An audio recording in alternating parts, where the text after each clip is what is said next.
안녕하세요. 소마50일입니다. 보자마자 리뷰 또 오랜만에 진행하도록 하겠습니다. 오늘 11월 17일 일요일인데요. 오늘 아침에 블랙머니 정지영 감독의 블랙머니라는 영화를 봤어요. 블랙머니는 정지영 감독, 그다음에 조진웅, 이한희 주연의 일종의 범죄 스릴러물이라고 말할 수 있을 것 같습니다. 사건의 실체를 찾아가는 주인공의 이야기라고 할 수 있는데, 그 사건이라는 것 자체가 실제로 일어났던 사건이라고 봐야 되기 때문에 우리의 좀 더 현실적 사회적인 문제를 고발하고 있는 사회 스릴러, 사회파 스릴러라고 말할 수 있을까요? 그런 영화라고 말할 수 있을 것 같아요. 일단은 정지영 감독님에 대해서 좀 말씀을 드려야 될 것 같습니다.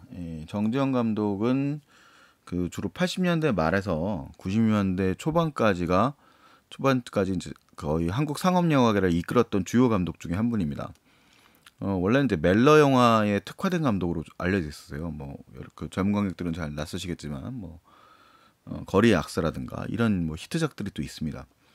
근데 그 이후에는 좀 역사 문제에 대한 관심이 조금 깊어지셔서 한국 영화에선 극히 다루지 않던 소재들을 다루는데, 지금 관객들한테는 이상하다 싶겠지만, 해방 이후에 빨치산 문제를 다뤘던 남부군이라는 영화를 연출합니다. 당시에 이제 안성기 배우, 그다음에 최진실 배우도 출연했던 영화인데, 그 주제를 사실 금기시했던 소재였었어요. 그 분단 이후에 빨치산 문제 같은 소재들은 잘 다루지 않고 반공 영화의 영역에서만 다루는데, 반공 영화라기보다는 한 인간의 이야기로 휴머니즘의 관점, 이데올로기 전쟁에 희생된 휴머니즘의 관점에서 다룬 영화였습니다.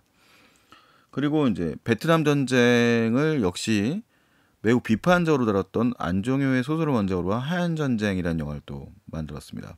역시 이제 이 영화도 본격적인 이제 베트남 전쟁 소재 영화로서는 굉장히 극히 드문 영화였고요. 나름대로 좋은 평가를 모두 받았던 영화들입니다. 당시 90년대의 대표작 중에 하나라고 말할 수 있을 것 같아요. 이 정지영 감독의 영화 이 두 편의 경우에는 이 소재 자체도 새로웠고 영화적 완성도도 매우 뛰어났던 90년대의 대표작 중에 하나입니다. 그 이후에는 약간 이제 좀 헐리우드 키드의 생이라고 했었던 역과 좀 영화강 소재, 역시 이것도 이 영화도 이제 안정효 소설가의 이제 원작을 소설로 한 작품인데 기대에 비해서는 좀 흥행에 많이 실패를 했고요. 그동안 이제 휴지기가 좀 많으시다가 2000년대부터 좀 더 뭐라고 할까요? 현실적인 소재를 한 영화들은 계속 일련의 영화들 개봉을 하세요. 2011년도에 판사 석공 사건을 소재로 하고 있었던 부러진 화살, 이제 한국 재판 현실의 문제점을 다루고 있는 작품이었죠. 2012년도에는 고 김근태 국회의원의 남영동 공안분실에서의 고문을 리얼타임으로 그려낸 남영동 1985를 연출하시기도 합니다. 일단 남영동 1985는 그렇게 큰 규모의 개봉을 하지 못했습니다만, 어쨌든 상당히 좀 새로운 시도의 영화였고요. 역시 또 한국의 현대사의 문제점을 또 다루고 있는 작품이 이번에 연출하신 블랙머니라는 작품입니다. 블랙머니는 영화 속에서 표긴 다릅니다만, 그리고 영화에서는 분명히 이제 특정 인물과 연관이 없다고 해야 됩니다. 이게 영화적으로 이제 재판 문제도 있고 그렇기 때문에, 하지만 우리는 이제 관객들은 다 알고 있죠. 이 영화는 실제로 외환은행을 인수했던 론스타라라고 하는 외국계 자본, 하지만 실제로는 한국의 소위 모피아라고 불리우는 전현직 관료들이 엉켜져 있는 금융가를 둘러쌌었던 이 관료 집단들의 일종의 모종의 마피아들, 이 모피아들에 의하여 조종되고 마치 실제 외국 자본인 것처럼 위장하고 한국의 거대 은행을 굉장히 헐값에 사서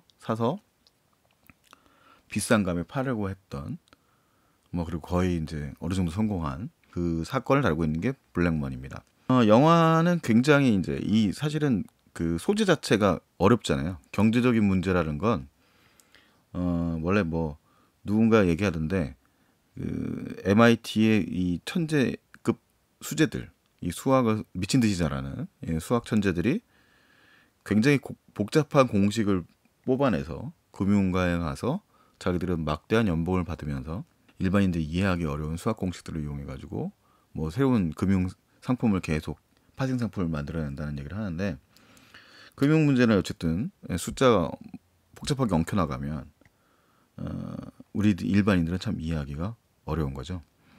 이 블랙머니는 어떻게 하면 이해하기를 좀 쉽게 풀어나갈까, 이 고민을 굉장히 많이 한 것 같아요. 블랙머니의 경우에는 전체적인 서사 구조는 한 명의 소시민 히어로인 양민혁, 조진웅이 연기하는 인물입니다.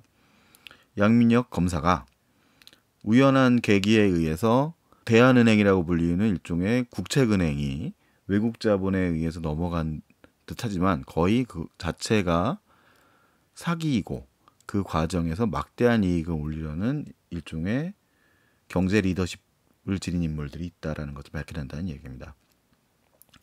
이 영화는 거의 이 조진웅이 연기하는 양민혁이라는 인물이 거의 끌고 간 영화라고 말할 수 있고요. 그 한 축을 또 담당하는 인물로 그 국제통상제, 그 론스타 같은 그 회사에서 그 통상 전문가로 파견되는 김 변호사, 김나리 역할로 이한이가 등장을 합니다. 영화는 어쨌든 간에 이 양민혁이라는 인물이 억울하게 성희롱 검사로 몰리게 돼요. 자기가 담당하고 있었던 교통사고에 담당하고 있었던 어떤 인물이 자살을 하는데, 그녀의 유서 같은 메시지에 성희롱을 당했다는 이야기가 나옵니다. 하지만 이제 조진웅이 연기하는 양민혁이라는 인물은 어떻게 보면 전형적인 인물이에요. 되게 그 정의롭고 뭐 성격도 급한 경상도 사람입니다. 말 그대로 그런 인물인데, 뭐 성희롱을 할 만큼 뭐 추잡한 인물은 아니거든요. 그런 인물이 이제 자신의 억울함이 너무 억울하니까 교통사고 담당 검사가, 그녀가 이제 이 사망한 피의자가 어떤 사건에 연관된 인물이라는 것을 이제 알아가게 되는 거죠. 그래서 그 과정을 쭉 추적해 나가다 보니까 뒤가 너무 구린 거예요. 그래서 계속 캐어 나가면서 이 대한은행 인수 사건에 엉켜져 있는 그런 흑막들을 이제 파헤쳐 나간다는 이야기입니다. 그래서 영화는 주로 검찰을 배경으로 하고 있고, 이 양민혁의 동선에 따라서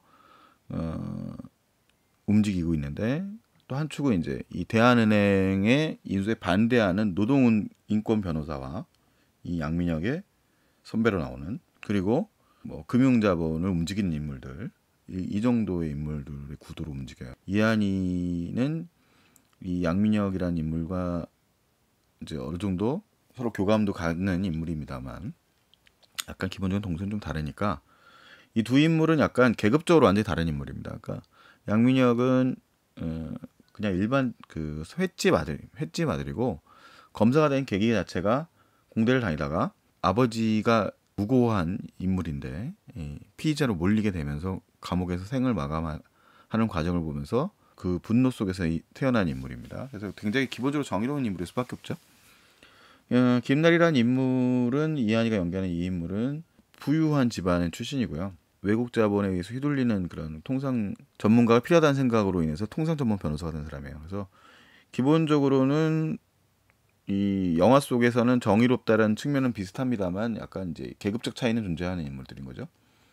그 속에 이제 이 양민혁이 오가는 과정 속에서 대한은행의 노조원들, 이 부당한 인수 과정에 대해 저항하고 있는 인물들이 있고, 다른 인물들이 있는 거죠. 그것을 또 그 통해서 어떻게 편취해서 이득을 얻고자 하는 인물들이 있는 거죠. 그래서 영화는 그 속에서 이제 이 비리들을 쫓아가는 양민혁의 동선을 쫓아갑니다. 뒤를 따라갑니다. 근데 그 과정 속에서 이제 약간 영화적 긴장감을 주기 위해서 뭐 좀 살인 사건 같은 것들도 등장을 하고, 죽음의 위기 같은 그런 모습도 나타나게 되고, 그래서 그런 측면을 조금 과장되었다고 보실 수 있는 분들도 계신데, 그 크게 문제되는 것 같지는 않고요, 영화적으로는. 그다음에 이야기를 이제 어떻게 보면 잘 쉽게 이해시킬 수 있는 그런 방식이지 않은가 싶습니다. 그러니까 이 영화는, 블랙머니는 정지현 감독이 어떤 인터뷰에서 밝힌 것처럼 뭐 어떤 영화적 야심이 크게 있는 영화가 아니에요. 그러니까 어떻게 하면 론스타 사태라고 하는 게 국민들에게 엄청난 희생을 줬고 그들의 뒤에는 어떤 사람들이 있는가에 대한 것들을 소개하기 위한 영화라고 말할 수 있습니다.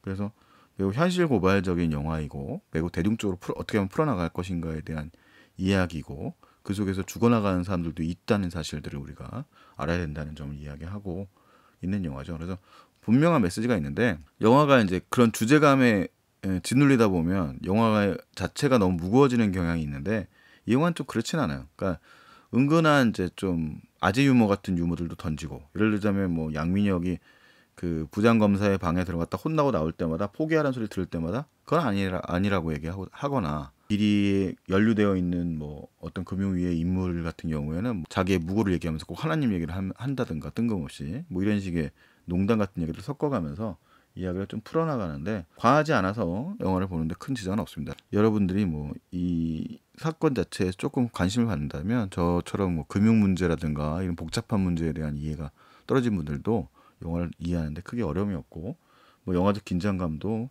꽤 갖추고 있어서 즐겁게 감상하되 화는 나지만 이야기 자체는 볼 수 있는 영화라고 생각합니다. 그 약간 이제 이 정지영 감독님에 대해서 말씀을 드리자면 우리가 이제 이 젊은 감독들의 경우에는 이 노 감독 70대이신 이 감독님의 데뷔작들을 본 경험도 없고 뭐 지금 본다고 해서 그 시대의 감성을 동감을 완벽하게 하기도 어렵겠죠. 정지영 감독님이라든가 박광수 감독님 같은 분들이 이제 80년대 배창호 감독님 이후 이장호 배창호 감독 이후에 변화되어 있었던 한국 영화의 좀 상업 영화 속에서의 좀 완성도 있는 영화들을 만들어냈던 감독들 중에 한 분이세요. 그러니까 그 이후의 세대들이 이제 또 이후의 세대 또는 제자의 세대들이 이제 현 시점에서 뭐 거장이 된 분들도 있고 그 다음에 이제 한국 영화의 토대를 좀 바꿔놨다고 할 수 있는 인물이기 때문에 이 감독님에 대한 좀 전 기본적으로 영화를 오래 봤던 사람으로서는 좀 존경심 같은 건 있습니다. 근데 약간 그런데 이제 아무래도 그 감각이란 게 그 뭐 비주얼적인 측면 딱 영화를 보면 이렇게 화사한 느낌이 없어요. 그러니까 영화 처음 보면 약간 좀 탁한 느낌이 나고 이런 것들은 어떤 분들이 좀 느끼기에는 좀 세련되지 않다라는 느낌이 들 수도 있는데 뭐 그래도 이야기 자체를 따라가다 보면 영화가 우직하지만 약간 토박스럽지만 굉장히 진심이 있는 영화라 이런 느낌이 듭니다. 그래서 블랙머니라는 영화를 보시고 좀 한번 의미가 있는 영화니까 좀 즐겁게 감상하실 수 있는 영화가 아닐까 싶습니다. 보자마자 리뷰 이 정도로 마치도록 하겠습니다. 다음에 또 만나도록 합시다. 안녕히 계세요. 네, 지금 방으로 갑니다. 이거 내가 수사합니다. 자살 아니라 타살입니다. 증거 찾으셨어요? 그 증거를 덮기 위해 사람을 죽였다는 겁니다. 자산가치 70조가 넘는 은행이 1조 7천억이 넘어갔다. 증거 인멸할 시간 주면 안 됩니다. 대한민국 금융감독 시스템이 그렇게 어수래? 이거 불법이면 내가 용납 못해. 물증은 못 잡았는데 확실합니다. 그래도 제가 한번 확인해야겠어요. 아셔야 될 게 있는데요. 정말 알고 싶은 게 뭐예요? 근데 네가 뭔데 이 X야 함부로 해주고 다녀. 밝혀낼 겁니다.